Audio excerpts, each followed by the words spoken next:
Devin, Los Angeles, you're in the Wilkow majority. Hello. Yeah. Oh, by the way, your caller said Kennedy voted for Obamacare. It was actually Roberts was the swing vote. Okay. You probably knew that. I don't understand your comment about the guy that called before. I'm assuming you've read the Constitution. You know about the 4th, 5th, 6th, 9th Amendment, 2nd Amendment, all of that.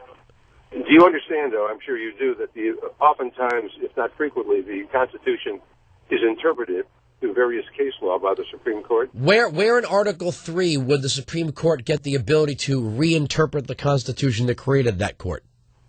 The Supreme Court interprets the Constitution. Where does it say that in Article 3? I don't know if it says it. It doesn't. Well, you're calling me out like, I know these little piddly amendments, First Amendment, Second Amendment. I'm not calling you out. I'm simply saying. Well, you're calling me out from a fake name. We have your telephone number. We know who you are. So just whatever name you're using today, sir, we have your number written. You've called so much under fake names. We've actually written your phone number down. It's an office phone number. Where's the office again? Is this the UCLA Law School again? The UCLA Law School? Are you calling me, yes or no? Absolutely not. You are not calling. So if I have my call screener, Ian, do a Google search of this telephone number, it's not going to come up at the UCLA Law School like it did time and time again. $10,000. It doesn't come up on the UCLA Law School. Okay. $10,000. Any charity you want, you lose, you pay it, I lose, I pay it. Well, I'm not going to throw. You could be calling from. They're telling me that. Okay. Anyway. I don't know what they're telling you about. I'm not calling you out. I'm simply saying. Well, last time you called, you were a doctor. You called on Obamacare, and you told me you were a doctor. Yeah. Are you a doctor?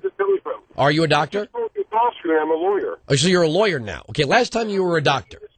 So you're a lawyer, but you're not calling from these. Can you reverse search that number for me? I have never called your number and told anybody I was a doctor, ever. Okay. We write down everything you say when you call. Good. Then you should. Now tell me you're a lawyer now. You're a lawyer? Yeah, I'm a lawyer. Okay, you're a lawyer. So I'm going to pull up Article 3 of the United States Constitution, and since... But you're not addressing what I'm saying. No, I am addressing what you're saying. Lawyers cite law. Hold on. Lawyers cite law when they make a case, right? Yeah. Okay.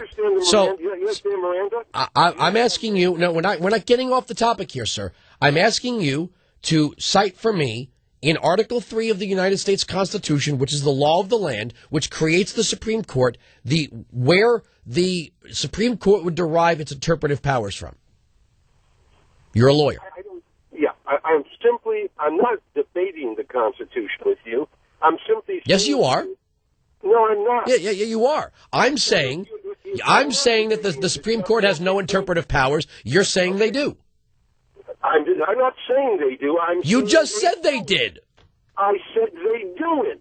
If you were listening, I said they do it. I didn't say if it was right or wrong. I simply said to you, they do it just as Roberts interpreted Obamacare. They do it.